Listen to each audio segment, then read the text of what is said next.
question had to do with the ratio of angles in a triangle. Again, we had gone through an example of this.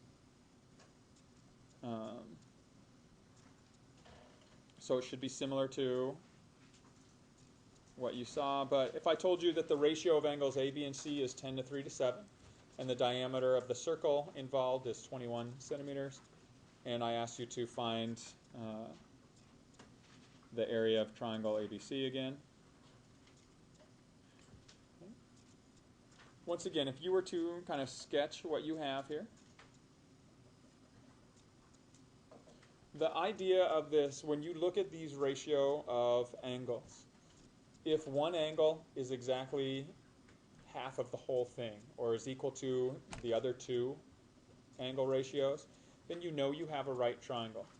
And if angle A is 10 out of 20, again, when you look at the total parts, 10 out of 20 is 1/2. So half of a triangle's angle is one angle. That means it's a right angle. Okay, so using the properties that you know in a circle, a right angle will always be inscribed in a semicircle. So we know that whatever angle is that half, so in this case A, that's going to be a right angle. Okay, and then B and C would be the other two angles.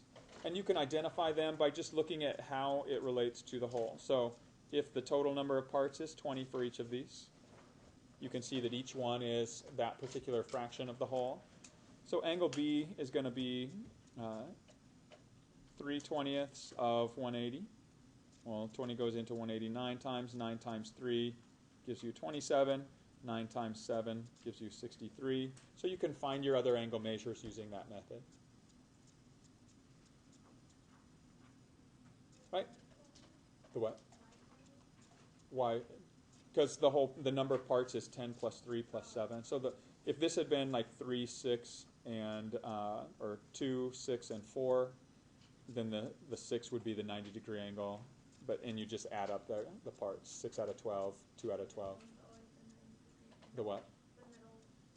Yeah, whichever one happens to be, because I think in your guys' example it might be angle B that's 90 degrees.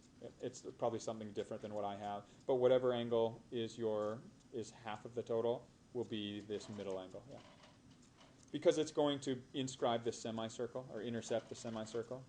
And so that's where you can use your diameter, which is given as 21. That happens to be the hypotenuse of your triangle.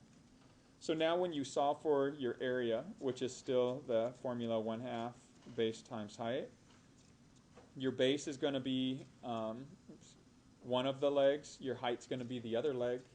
And so you can just use a right triangle trig ratios to find the base and the height. So let's say we want to find the base. Using angle 63, the base is opposite that. We know the hypotenuse. So opposite and hypotenuse is which trig ratio again?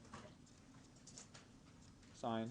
So you know that the sine of 63 is equal to b over 21, opposite over hypotenuse. Just multiply to get your base. So you can substitute this in for the base, 21 times the sine of 63.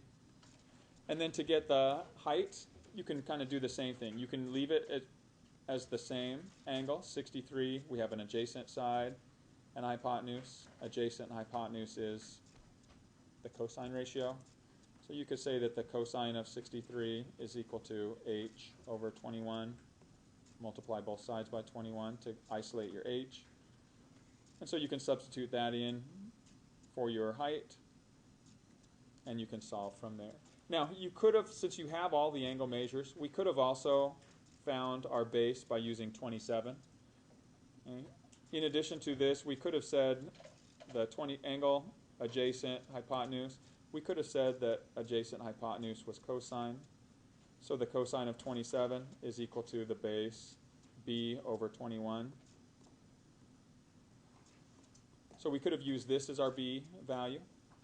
And if we use that as our b value, we'd still get the same thing. The sine of 63 and the cosine of 27 are exactly the same values. All right, I'm not going to calculate the answer to that, but this is the only steps that you would need for this problem.